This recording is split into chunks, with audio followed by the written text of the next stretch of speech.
While the world watches tensions around Taiwan, another strategic battle is quietly reshaping the balance of power. Every year, trillions of dollars in trade and a large share of China's imported energy flow through one narrow passage, the Strait of Malacca. For decades, Beijing searched for ways to reduce this vulnerability. But while China was building new routes across the Indian Ocean, India was building something else. Not a port, not a naval base, an entire strategy designed to make China's escape routes far less secure than they first appeared. And the consequences could reshape global trade for decades. The Strait of Malacca is one of the busiest shipping lanes on Earth. Energy from the Middle East, goods from East Asia, raw materials from Africa, all converging through this narrow corridor before reaching the world's largest economies. For China, the challenge is obvious. Most of its imported oil still travels through this route. Any prolonged disruption would raise transport costs, delay supply chains, and pressure the entire Chinese economy. Chinese leaders have worried about this vulnerability for more than 2 decades. It even has a name: the Malacca Dilemma.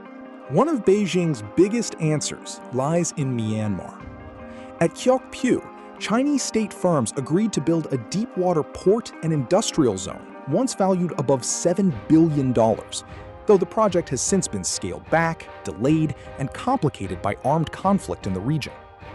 Pipelines already connect Kyaukpyu to China's Yunnan province, letting Beijing unload part of its energy supply on Myanmar's coast instead of sending every tanker through Malacca. It doesn't eliminate the dependence, but it reduces the risk. At least, that was the plan. India watched every step. Instead of directly matching China's investments, New Delhi expanded its own maritime network. Analysts call it the necklace of diamonds. Strategic partnerships, logistics agreements, island infrastructure, and expanded naval presence across the Indian Ocean. One location stands out: Agalaga, where upgraded facilities dramatically improve India's ability to monitor the Western Indian Ocean. Add cooperation with the United States, Japan, and Australia through the Quad, and India isn't surrounding China with bases, it's reinforcing the network around the region's most important sea lanes. This isn't simply a rivalry between China and India. It's about the infrastructure that keeps the global economy moving. The Strait of Malacca carries enormous volumes of oil, gas, and manufactured goods every year. A serious disruption would tighten energy markets, raise shipping costs, and ripple through supply chains worldwide. We've already seen chokepoint disruptions ripple across the global economy. The Indian Ocean could be next. For years, many analysts believed China was steadily surrounding India through ports stretching from Pakistan to Myanmar. But today's picture is far more complicated.